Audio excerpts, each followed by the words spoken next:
We are in Proverbs chapter 6, so I'm taking this over for Dad just for the week. He didn't run off and leave permanently. But we're going to do Proverbs 6, and then, not the whole thing, and then we're going to do our application from Proverbs chapter 8. He sent me his notes, and then was like, hey, I'm not giving you the class. You have, you write your own class and all that, but if you just want to know an idea of where I'm going with it, here you go. And he gave it to me, and I started reading through it. It's really good. It's really good material, so I was like, man, I kind of want to rip a little bit of it off. And so I did, but I rephrased quite a bit of it, and I did add some stuff because, my dad, as usual, missed some fire points, some really good ones, just cruised right over them. Is this recorded? Yep. But I'm sure he would have gotten to it eventually. He would have gotten to those and just nailed them down probably at a future date. But we're going to hit them today. So if you would go ahead and turn over to Proverbs chapter 6, we're going to jump right in because there's a lot to it. And then before we get started, does anyone have ESV? That's going to come into play a little bit later. ESV, cool. All right. And I know those that got the electronic Bibles have got everything, Braille, every translation of the sun. So we get to some practical warnings. This is what the header on mine says. Practical warnings. This is Solomon. He's writing to his son, but he's also writing to us today. We're going to prove that in just a second. But he's giving his son some really practical advice, and honestly, it does sound a lot like fatherly advice to a son. So he starts off and says, son, if you have put up security for your neighbor, you've given a pledge for a stranger, if you are snared in the words of your mouth, caught in the words of your mouth, then do this, my son, and save yourself, which sounds a little ominous. And on first pass through, at least if you're me, didn't quite understand what he was saying there. If you have put up security for your neighbor, or if you've given your pledge for a stranger, it kind of sounds like a good thing. If you put up security for your neighbor, securing his backyard so no one breaks in, or something like that sounds like a good thing. If you've made a pledge or a promise to a stranger, also kind of sounds like a good thing. So why is he giving him a warning? If you're snared in the words of your mouth, that sounds pretty bad. But why is he giving him a warning about security and a pledge or a promise? Something he can't uphold. Yeah. Okay. So you've made a pledge. It's not just you're providing security for your neighbor or you're doing a pledge to a stranger. It's something that you can't do. It's something that you've made a pledge or a promise. You decide to set up security, but actually you don't have any guns or you don't have any swords or anything like that. You can't actually do what you promised to do, and so that's why he says you're snared in the words of your mouth. And he says, "So do this, my son, and save yourself. For if you have come into the hand of your neighbor, go hasten and plead urgently with your neighbor." And then he says, and to give illustration to that, he says, "Give your eyes no sleep, your eyelids no slumber. Get this fixed right away. This is first priority." And it overtakes everything else you got going in your life. And then he says, "Save yourself like a gazelle from the hand of a hunter, like a bird from the hand of a fowler." Before we get into this next section, I do want to stop there because I feel like nature documentaries like me, when I was growing up, I was always rooting for the gazelle. I was always rooting for the little wildebeest, because especially when I found out David Attenborough gets on there and starts talking about how the lions and hyenas, they go after the weakest, the sickly, the babies, and so they show the cutest animal ever getting chased down by this lion, and you're like, no, and then it'll trip over itself and fall, and if it's a good nature documentary, they skip it and they don't show it, and if you're on certain platforms, they'll just show everything, and it's really sad. But the gazelles that escape are which gazelles? Which gazelles get away? The fastest, yeah, not the most handsome. The fastest get away. Save yourself like a bird from the hand of a fowler. Now, I know an old guy named Fowler, but I know that this passage isn't talking about him. There's a bird with no wings or legs to roll away from that guy. This is definitely talking about an expert trapper of birds. That's what a fowler is. So save yourself like a bird from a fowler. So get away as fast as you can, run as fast as you can, and get this solved. And then he says something interesting, and I have to stop here. Dad gave me some of the main points that we need to cover in this class, and we will. But last night, I'm roping you into it. So Janelle and I were nerding out over ants, which I thought were hands down the most boring insect in the entire world. But I knew that this was in this section, and so I was like, he's talking about being lazy, being a sluggard, and so he uses the ant as an illustration. And so I reviewing and some of these things to see, because I know that, ants can lift more than the body weight and that sort of thing. I was blown away right here. This is where the ESV is going to come into play. So if someone with ESV, read verse 6. Go to the ant, O sluggard, consider her ways and be wise. Okay, thank you. Before we go any further into this, can I have someone take a side quest? Go to 1 Kings 4:29 through 34. There's some weird names there. You can make them up when you get there, but 1 Kings 4:29, 34. This is talking about Solomon.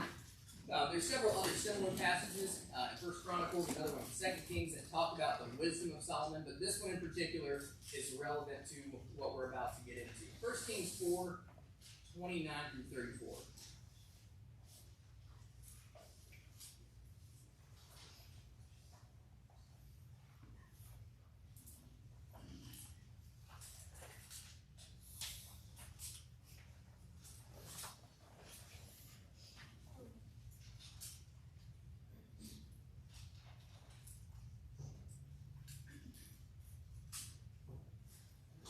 God made Solomon very wise. Solomon could understand more than you can imagine. He was wiser than anyone in the East or in Egypt. He was wiser than anyone on earth, even as Rahite and the sons of Mahol, Calcol, and Darda. King Solomon became famous in all the surrounding countries. By the end of his life, he had written 3,000 proverbs and 1,005 songs. 34. Solomon also knew very much about nature. He talked about many different kinds of plants, everything from the great cedar trees of Lebanon to the low vines that grow out of the walls. He also taught about animals, birds, and snakes. People from every nation came to listen to his wisdom. Kings all over the world submitted people to listen. Okay, a couple little factoids about this here section, 1 Kings 4. So it seems like it's just bragging on the wisdom of Solomon, and it sounds biased because you have someone from the Middle East writing about a Middle Eastern king. And so it's like, okay, well, of course they're going to think they had the smartest king to ever exist. And in fact, some versions, instead of saying Middle East, it says all the world. And I think it's actually 2 Chronicles. If you have a little margin note there, it might send you to that one. It says like all the world. Solomon was the smartest in all the world. There was no one like him before. There will be no one like him afterwards. And so it starts getting into, it's almost like this redundant kind of, okay, we get it. He's smart because he's wise, not just in a sense, quitting Monster is wise, but smart people drink it. There's engineers that drink it, they stay up all night, and they write computer programs and stuff. Really intelligent, but quitting it, apparently, according to my wife, is very wise. It's wise to do, because there's all kinds of stuff in there that's bad for you, and whatnot. So Solomon is wise, but it's complete understanding. It's also this intelligence, and so that's why we have these little add-ons here. We've got he did all of these proverbs, all these songs, and then he gets into this nature part, which seems somewhat humorous to me. But in verse 33, he spoke about trees, the cedar that are in Lebanon, hyssop that grows on the wall. He also spoke of beasts, birds, reptiles. Some translations say creeping creatures, which is all the Hebrew word for reptiles there means, and fish. And so people of all nations came to hear the wisdom of Solomon. If you remember, Queen Sheba came, the prince of Hiram, Hiram came to hear Solomon and all of his wisdom. And so anyway, we've got that. And then we get into here. And so he's talking to his son, and Solomon does this thing where he is accurate about the ant in a very odd, small, tiny way. So he talks about the gazelle, there's no it, there's no he, she. He talks about the bird, there's no he, she. Then we get to the ant, verse 6. Go to the ant, O sluggard, consider her ways and be wise. Okay, so here we go. Ant colonies operate so efficiently that mathematicians use algorithms based on their behavior, actually called ant colony algorithms, to build supercomputers for NASA. Scientists estimate that there are about 10, and this number sounds fake, 10 quadrillion ants. That's 1 million billion ants in the world. There's over 12,000 known species of ants. But here's the thing, every worker, which is the key thing here, every worker and every soldier and queen ant is female. The males, if you're a male ant, it's a pretty sad life. Basically, you make babies and you die. It's your only purpose. They're called drone ants. And this is so far has been the case for all 12,000 known species of ants. So when Solomon says, consider my son, the ant, consider her ways, and he's talking about laziness, he's talking about working hard. I think that was more for us than for his son, because I don't know about you, I've noticed ants before, usually when they're in the house and you're wanting to get rid of them, but they're not like cats and dogs. It's not like you know, is it a boy or a girl? It's an ant. They don't know. Don't know if it's a boy or a girl, don't really care if it's a boy or a girl. Or perhaps if you're back in the ancient times, you look at two ants and you go, this one's bigger, this must be the boy, this one's smaller, this must be the girl. But it's not true with ants, not with any of the 12,000 species that we know. So Solomon is proving 1 Kings chapter 4 here by saying he knows all about nature. Okay? He's already way ahead of this. This is written through inspiration. Consider her ways and be wise. Another fun fact, ants have 25,000 or 250,000 brain cells and are believed to be the world's smartest insect. I don't know how they gauge that. I don't know if they give them flashcards or how they judge that. I don't know. I believe it though, because these were written by scientists, not myself. Largest ant colony ever recorded was found in Europe. It was 3,750 miles wide, and they lived for 30 years. So all they do is just work all the time. And so he says, consider the ant and be wise. And consider, very unique word in the Hebrew language. It's not just observe, which I'm pretty sure most of us in here, unless you just love insects, which we should talk later, because I do. When I was younger, when everyone else had iPhones, we were late bloomers in the phone world. And so what I had in my pocket was not a phone. It was a pocket-sized insect encyclopedia that I carried around, and yeah, pretty popular. So, but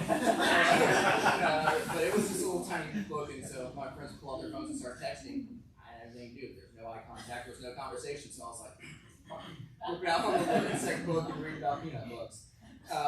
But he says, consider the ant, observe, and it says to gaze at longingly. So you're trying to really figure this out. And there's so much to it. I mean, there's a lot. All of the workers are female. He says, consider her ways. Pretty cool. And then verse 7. All right, so some people have gotten, they've started trying to poke holes at Solomon because there is, let's be honest, there are some obnoxious claims about him. He was the smartest who ever lived before his time, after his time. No one like Solomon is ever going to exist again. And so, of course, that has caused a lot of people to try and scrutinize the things that he says. So verse 7 says, without having, is talking about the ant, consider her ways and be wise. Learn a thing or two from the ant. Because without having any chief officer or ruler, she prepares her bread in summer, gathers her food and harvest. And so some people have stopped right here and thought, well, who leads the ants? Typically, when you think of that. Queen ant. So there's queen ant. It doesn't count. We were doing this last night. Because she's off doing something else. I'm going over my class, and I'm just going through it, and I see this thing about ants, and I dropped everything. I'm just like, this is amazing. And Janelle comes in, she's going to tell me something about some tool or something in the garage, and she comes in, she's like, hey, and I'm like, stop. You've got to hear this thing about ants. And she's like, no way. And so both of us are just reading all this stuff about ants, and we're finding out, the biggest. But anyway, so we found this out. The queen is not the ruler. We call it the queen ant, but this is from apologeticsproducts.com. They've got some really good stuff, really good Bible material too. But a study of life in an ant colony quickly reveals that the queen does not function as a queen, in the conventional sense of the word. She does not govern, rule, direct, oversee, make decisions, or lead the colony. Keller and Gordon note there is neither a central authority at work here, nor any hierarchy among the workers. Work arrangements depend entirely on individual initiatives within a system of self-organization. Another writer elaborates, indeed, strictly speaking, ant hives are republics, each individual having their own special office. It's kind of cool to think about, the little ant office. And each performing it with assiduous diligence, which means great diligence. That is a good word for you to put in your pocket for later. But so each of those ants, they're not told what to do by the queen. They have to get up and go to work on their own. And so Solomon says, watch the ant. They work their entire life. So they've got 30 years for a tiny little bug. They can lift basically the equivalent of an average man lifting 9,000 pounds on a daily basis. That's what they do. So they work all the time. And all they're doing is trying to build up their colony, doing exactly what God created them to do in the first place. And so he says, consider the ant, watch the ant, and observe. And then he says, he goes and it says, she prepares her bread in summer, gathers food in the harvest. How long will you lie there, O sluggard? When will you arise from your sleep? Watch the ant. So how long will you rise from your sleep? I am not a morning person. Are there any morning people in here? See? I'm not alone. There's one. Seriously? There's 2 morning people in here. How? Well, all right. Well, thanks for all being here in the morning. Appreciate that. So he says, how long will you lie there, O sluggard? When will you arise from your sleep? A little slumber, a little folding of the hands to rest, and poverty will come upon you like a robber and want like an armed man. Everyone needs to get rid of their snooze, because that is exactly what goes through my mind when I hit the snooze button. It's a little more sleep. 8 minutes will make me feel much more revived for the rest of the day than if I got up right now, which it never does. A little sleep, a little slumber, a little folding of the hands, and then poverty will come on you like a robber and want like an armed man. A worthless person, a wicked man goes about with crooked speech, winks his eyes and signals with his feet, points with his finger, basically just slippery and snake-like. With perverted heart devises evil, continually sowing discord. Therefore calamity will come upon him suddenly. In a moment he will be broken beyond healing. There are 6 things that the Lord hates, and 7 that are an abomination to him. Now, it's not very often in Scripture that we see that God hates something in particular. So I do want to take a moment and just look at these 6 things that the Lord hates, and 7 that are an abomination to him. All right. So what's the difference here? Obviously, in the English, you can see that there's a difference in the language. There's hate, and then there's abomination. One is clearly more extreme than the other. You can say I hate Starbucks, but if you say Starbucks is an abomination, everyone's like, wow, what did Starbucks do to you, or what happened there? So there are 2 different words that are being used. You have the Hebrew word sane, or if you have the salne, which I don't speak Hebrew, but sane. It means how we would use the word hate today, to be hateful, to hate something. And then you have this word abomination. Now, abomination is something that brings disgust. So just think about something. If you've ever seen something, I don't think you want to use an example on that.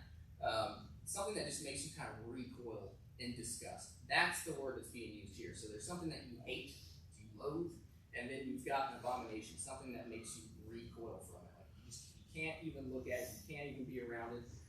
And so 7 that are an abomination to God. Now again, this is something that I think we need to pay special attention to, because the things that make God, and again this is going to be poetic and figurative, but the message is very clear. The things that make God recoil, things that he hates. And number 1, someone can read verse 17 for me. A proud look, a lying tongue, hands that shed innocent blood. Okay, thank you. The first one, so we've got things that God hates, things that are an abomination, and then you've got the first one is not one that I think would be on that list, a haughty look. That's number 1. Number 1, I would think, if in my human brain, if I'm making a list, what I would put up there, would be like murder. That would be number 1. But God says it's a haughty look, which, if you have different translations, what does that mean? A haughty look. And can someone give me an example, an illustration of that? Do it with your face. What's a haughty look? What do you think of? Proud. Yeah, just proud. Someone that's better than everybody else. A haughty look. And I tried to see if I could do a haughty look. And it started getting late. I thought, we're going to skip that part, and we're not going to do that, because things just get weirder. Yeah, so haughty eyes, someone who's proud. And this tracks. If you look at all of the kings, especially if you look at the kings of Judah, if you look at Nebuchadnezzar, a lot of their downfall end up with pride. Hezekiah, one of the best kings that Israel ever had after David, one of the best kings, he was even a victim of pride. And so God puts that as his number 1. And I believe it's because it's a sign of something that's in your heart already. You're already thinking way too much of yourself, and now it's showing physically. And also pride can make people do a lot of very terrible things. Especially someone who has their pride wounded is going to do some very rash, maybe even violent things. And so he goes a lot like Matthew chapter 5. How was your last week? We're even doing Matthew Sermon on the Mount. Haughty eyes, it's something that has something underlying that's way worse. So he says a lying tongue. Some of this will kind of go back into the same category with some minor differences. But a lying tongue, hands that shed innocent blood. And again, there's several passages that we could go to and look at God's feelings towards the innocent anyway. There's several passages that talk about the widows, the orphans, those that can't take care of themselves, and God has a soft place for them in his heart. So he says in 18, which this is a good one, a heart that devises wicked plans. So it's not just someone who stumbles into wickedness, but this is someone who's scheming, someone who's actually cooking up a plan to do something wicked. Now, I think you've got a pretty good example in Acts chapter 5 with Ananias and Sapphira. This is a pretty good one because you have something that God hates right in front of us that we can read and see how this unfolds. So you've got this couple, Ananias, his wife Sapphira. They sold a piece of land. Instead of giving the entire amount to the apostles, they decided to keep a portion of that land for themselves. Which, is that wrong? Sell a piece of land, and you decide to keep some of that money for yourself. Is that wrong? No, that's not wrong. It's your land. You can do whatever you want with the money. However, here's where they went wrong. They presented their contribution to Peter, implying that the whole sale, the complete sum of the sale, was all going to go to them, but instead they were actually holding some of that back. And so Peter confronts Ananias, and he's saying that he didn't lie to a man, but he lied to God. And so upon hearing those words, Ananias falls down dead. 3 hours later, Sapphira, unaware that her husband had died, comes to Peter, and then she repeats the exact same lie. So they had schemed this up together. They schemed up this wicked plan, and then they lied about it. So we got 2 of those, and then we see that they fall down dead. Now, this makes a lot more sense when you read Proverbs chapter 6, because when you get into the New Testament, you read that and you think, man, that's kind of seems a little bit harsh.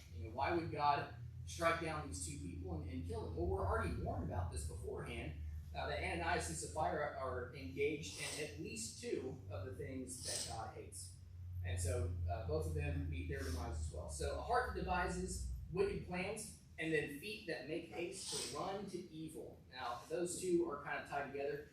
You've got a heart that makes the wicked plans, and then you've got feet that are very quick to pull this off. So the chance that they have to go through with the plan, they do it. They run to evil. And then verse 19, a false witness who breathes out lies, and one who sows discord among brothers. False witness, I think we can see a lot of that in courts today. I was looking through a couple of examples to pull in. We're going to skip some of those. It's very easy to see. You've got false witnesses who breathe out lies, and one who sows discord among the brothers. That's where I wanted to camp out for a little bit here. One who sows discord among the brothers. What's a 2025 way to say that? Sows discord among the brothers. Stirs the pot. All right, stirs the pot. So someone who intentionally does this, it's a hobby. It's a little hobby horse, so they're that big to make things hard, make things difficult for everybody else. The word strife there is really interesting. It means to pull, to tug, contention, so to strain. I have a couple of carabiners, you know what those are, those little clips, like rock climbers and stuff, use them. On the package, you have some, they say, these are for climbing, they're just for looks. They're just made out of like aluminum. Some can hold a lot of weight, some can't hold a lot of weight. But I had some, and my younger brother and I we were really young, but we decided to play this game we called Cliffhanger. And we had an unfinished basement in Colorado, and so what we would do is we would hang ourselves up by our belt loops from the ceiling rafters with these little carabiner things, and from our belt loops. And we fell from the ceiling multiple times, and so Mom said, you cannot do this. You're breaking the boards in the top of the ceiling. You're making all this rap. You got to stop doing this.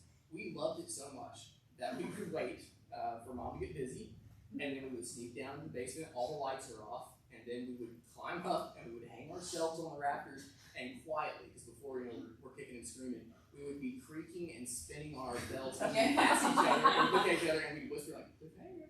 We'd try and do it. And one time, Mom came down. She was doing laundry because the laundry was down in the basement, and she came down. I kid you not. She came down the stairs and Carl and I are hanging up, like we stand ourselves up in the basement, which was terrifying in the dark, by the way. And she walked right past us, and we heard the dryer shut and slam. She's doing laundry, and she walked right back up the stairs, completely missed us, and we're hanging up there. And she left it with you. And it's like creaking and stuff. But eventually, those carabiners that we used, I had the rock climbing one, he didn't. It broke all the time. It would fall from the ceiling a lot. But straining, that's what this is all about. So sowing discord, straining the group that you're in. But then he says brothers. So he's talking about this close-knit group. You can think about Joseph and his brothers, the sowing of discord there in the Old Testament. But then we can easily move this and overlay it into the New Testament and look at the church. The churches have been greatly damaged in the past. The church has been greatly damaged in the past through those who are just intent on sowing discord. It causes issues for the elders. It's definitely very destructive towards the unity of the church as a whole. And so he's giving his son this fatherly advice, which I love. Like just even in this section alone, he talks about laziness and then tells him all the things that God hates. If you know anything about Solomon's son, he does not listen to really any of this at all. In fact, when you look at Rehoboam, Jeroboam, the split of the kingdoms after Solomon, you see that Solomon's son really he's a train wreck, and he just drives the whole kingdom into the ground. So we get into this section here where he's talking to his young son, verse 20. He says, "My son, keep your father's commandment. Do not forsake your mother's teachings." And so he's trying to warn them, and I think that this is great for parenting in general. But keep your father's commandments. Do not forsake your mother's teaching. Bind them on your heart always. Tie them around your neck. When you walk, they will lead you. When you lie down, they'll watch over you. When you wake, they will talk with you. For the commandment is a lamp and the teaching a light. This reminds us a lot of the lamp and the light that we have illustrated for us within the Psalms. But I want us to notice a couple of things here in verse 24 to 25. So without light, we follow the wrong kinds of cravings is sort of an overview or theme of the entire section here in 24-25. This chapter centers on one particular common temptation that humanity struggles with.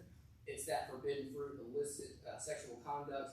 Solomon deals with adultery from chapters 5 through chapter 7, a sin that he repeatedly warns his son against. So Solomon's own history with women, it might be the first thing that came to your mind as we were reading through this. Solomon is giving warnings about women. Why does that seem a little bit odd? What do we know about Solomon? He's incredibly qualified to make that comment. He might be the most qualified to make that. Like the way to put that. If you read through Ecclesiastes, all the high places, all the buildings and things, most of them, it seems, were at least prodded by the women in his life. In fact, if you look at 1 Kings 11, 1 through 13, we'll double check that. 1 Kings 11, it's 1, 13. Okay. 1 Kings 11, 1 through 13, God says his wife turned his heart away. In verse 3, he says to ignore her smooth tongue. Verse 24, her beauty. In verse 25, her seductiveness. Again in verse 25. And so Jesus, again, in the Sermon on the Mount, will later teach that sins of the body begin with what we allow ourselves to see, desire, and then things that we dwell on. And you can think about David and Bathsheba. He's on the rooftop, he sees Bathsheba. He doesn't just see and look away, but he lingers on that, and then we know what happens afterwards. It leads to murder, it leads to lies, and then it leads to a lot of heartache in David's life. So without the light, we suffer dire consequences. So he's giving advice that makes sense for his son, for sure, talking about staying away from sketchy ladies, and we will get into that again in chapter 7. But 26 to 35, Solomon paints a graphic picture of what happens when we don't control our cravings. And so I want you to just consider the analogies that he gives in Proverbs chapter 6. So in verse 26, someone can read 26 through, let's just do 26 and 27. Proverbs 6, 26 and 27.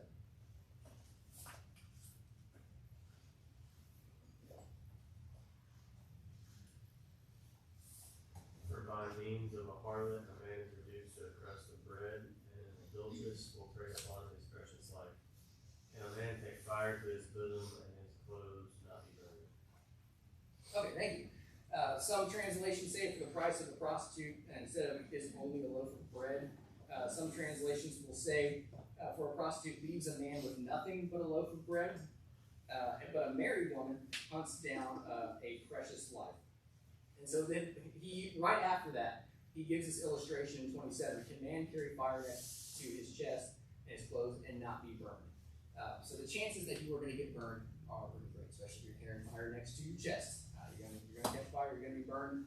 I have not personally experienced that. Can't think of time when I'm carrying fire next to my chest, but I know it's going to happen. That's why I don't do it.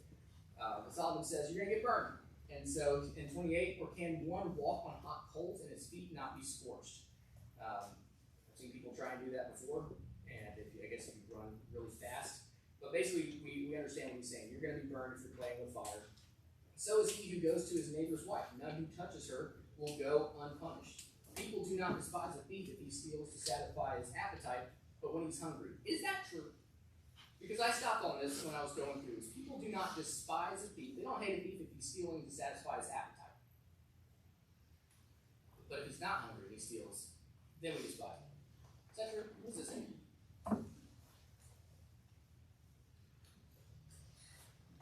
It's kind of like if y'all had an ethics class, would you steal a loaf of bread to feed your family? I think we have sympathy for it. I think if someone stole and then did because they were starving or their family was starving, I think we do have a lot more sympathy for that versus someone who's just going in and stealing a copy of the Hunger Games or something. For something, it's like, oh, I need that. Why would you steal that? It's pointless theft. But if you are stealing something for a reason, to survive, verse 31 says, if he's caught, he will pay sevenfold. He will give all the goods of his house. He who commits adultery lacks sense. He who does it destroys himself. He will get wounds and dishonor, and his disgrace will not be wiped away. For jealousy makes a man furious. He will not spare when he takes revenge. And we've got a lot of examples of that, especially in the Old Testament. They actually had to build these cities, like safe houses, safe cities, that if you were, in the Levitical law, if you were to accidentally kill somebody, this is not even on purpose, but if you were to accidentally kill somebody, and you don't have anyone around there that sees that happen, then you have to run to, it's called a city of refuge, and they had multiple of these that were set up, and if you could make it to the city of refuge, then you had a shot. If not, you were going to be killed. The family was going to catch up with you, and they were going to take out that fury on you. He will accept no compensation. He will refuse though you multiply the gifts. And again, very practical advice that he's given to his son. It is very sad that he ignores almost all of it. And we don't have the time for it, but I'm going to go through and look at what we know about Solomon's son and all of the different ways that he will break this down. Dad actually might even do that later and go through after this and just see, all right, how well did his son do? But I want us to notice, as we're going into Proverbs 7, how many times he has to say something similar to what he says in verse 1. My son, keep my words, treasure up my commandments with you. Keep my commandments and live. Keep my teaching as the apple of your eye. Bind them on your fingers. Write them on a tablet of your heart. Say to wisdom, you are my sister. And call insight your intimate friend. So multiple times he has to repeat this. You might think it's a little bit overkill, but having a 2-year-old, I fully understand why. You have to tell your kids things over and over and over again. We actually, this morning, might make us sound like terrible parents, but yeah. I mean, now it's already.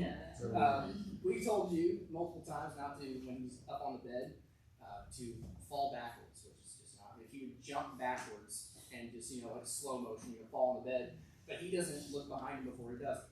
And so yeah, you already know where this is going. I wish I could say, and sure enough, it happened just as we knew. It has actually happened a couple times. Okay, he will stand up and fall over, stand up, turn the other way, not realize he's on the edge of the bed, and then just straight off. And you would think that he would not do that after he fell off the first 4 times, but he still does.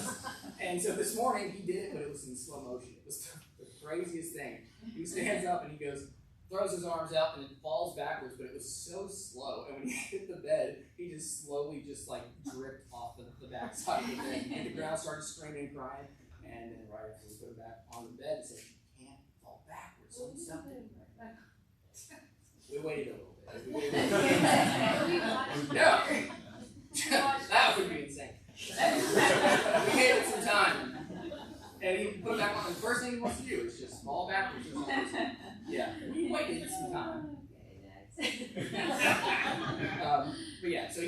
So we have to tell him over and over and over again, don't fall off the bed. Don't fall backwards on the bed. Don't jump on the bed. Stop punching mama. Don't fight. Just over and over and over again. And so he does it. He gets spanked and he cries. And he does it. He gets spanked and he cries. Well, you see this same kind of thing happening in Proverbs where he says, it's almost starting with like a plea. He's like, my son, keep these commandments. Now, I've thought about this a couple of times. Solomon was given this wisdom by God. And we were laughing last night because, it was instead of asking for riches and, and wealth, the death of his enemies, God just gives him this miraculous wisdom. And so he just wakes up with all of this wisdom. And so we were laughing last night. Imagine just waking up and being like, I know so much about ants. Like just having like all of this knowledge just given to him. I would just stay there in bed all day, just be like, Google in your mind. This is incredible, and have all this different knowledge. But having a dad like that, that just has all of that wisdom, why do you think he would have to tell his son this multiple times? People are we read in 1 Kings chapter 4, that people of all nations came to hear his wisdom. They came from all around just to hear Solomon's intelligence and hear him speak. And yet he has to tell his son over and over, listen to what I'm saying. Listen to what I'm saying. When everyone else in the world are like, yeah, he's a very smart guy. You go over there, you get your knowledge, and you leave. But he has to tell his son multiple times. Why do you think that is? I think there's something pretty human about that. I mean, even with all the knowledge that Solomon had, he still fell short multiple times. So, like, how much more is his son going to fall short without the wisdom? Yeah, I think you're spot on. I think even though he has all this wisdom, he's made enough mistakes at this point that it's almost like who are you to talk? Who are you to tell me about the dangers of women and adultery when you're looking at a father who has done all of this with all these other women, built all these high places, and then there's some where it's happened growing up in our household where dad could tell us something and we would hear it. We were respectful, but we wouldn't take it seriously or wouldn't follow through, and then you have someone else that we look up to outside the family tell us almost the same thing, and we come back and go, Dad, I had a burrito that just changed my life. And it was with another teacher at school I looked up to, and we went and got a burrito together, and I told him like all the stuff that this teacher told me that was like just revolutionary. Like, just get rid of your safety nets in life and go for, you don't want any safety nets because then you don't try as hard. You get rid of those things and you're gonna push yourself. And Dad's going, good, all right. And he's been telling me that stuff like my whole life. You don't make any backup plans. You pray about it, you go for it, and then don't have anything. By backup plans, it's going to take a little bit more explanation. Don't just take that word for word. But I remember coming back and telling him that this whole thing has changed my life, and he'd been telling me that. I just wasn't hearing it because he's my dad, and I think Dad is definitely the same person at home as that you would see in the pulpit or here in the congregation. But still, there's something about that blood relationship which I'm so nervous about now that I'm saying this out loud with my own son. But he says, keep my commandments and live. Keep my teaching as the app. Man, that just hit right now. Like, she's going to do that to me. No! Okay, well, now I need to really pay attention here for a second. It says, bind them on your fingers, write them on the tablet of your heart. It sounds silly, but he's saying just get it how you can get it. Write it on your mirror. Do whatever it takes to get these things in your head and your heart. Say to wisdom, you're my sister. Now, that seems odd. But it will make a little bit more sense. We don't have time for it now. I'm pretty sure Dad's going to get to this next week. But he will personify wisdom. Have y'all gotten into that? Was it an introductory material or anything? The personification of wisdom as a woman? Okay. Well, it's a little bit odd because it says wisdom was there at the beginning of creation.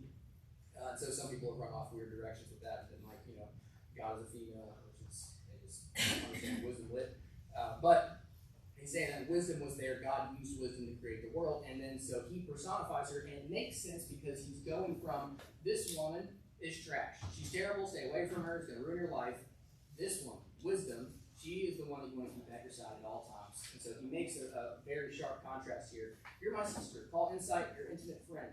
To keep you from the forbidden woman, the adulteress with her smooth words. See, makes sense even in verse 5. For at the window of my house I have looked out through my lattice, and I have seen among the simple, I have perceived among the youth, a young man lacking sense. Why was he lacking sense? Well, he was passing along the street near her corner, wrong place, taking the road to her house. In the twilight, wrong time, wrong place, wrong time. In the twilight and the evening, at the time of night and darkness, behold, a woman meets him dressed as a prostitute, wily of heart, which I like the name Wiley for a boy, and that's probably out the window too. She is loud and wayward. Her feet do not stay at home. Now in the street, now in the market. At every corner she lies in wait. She seizes him, kisses him with a bold face. She says, I had to offer sacrifice, and today I've paid my vows. So now I've come out to meet you, to seek you eagerly. I have found you. I've spread my couch with coverings, colored linens from Egyptian linen. I perfume my bed. I really don't want to end on this section, so I'm going to try and get to the application here. The bell rings now, be hot.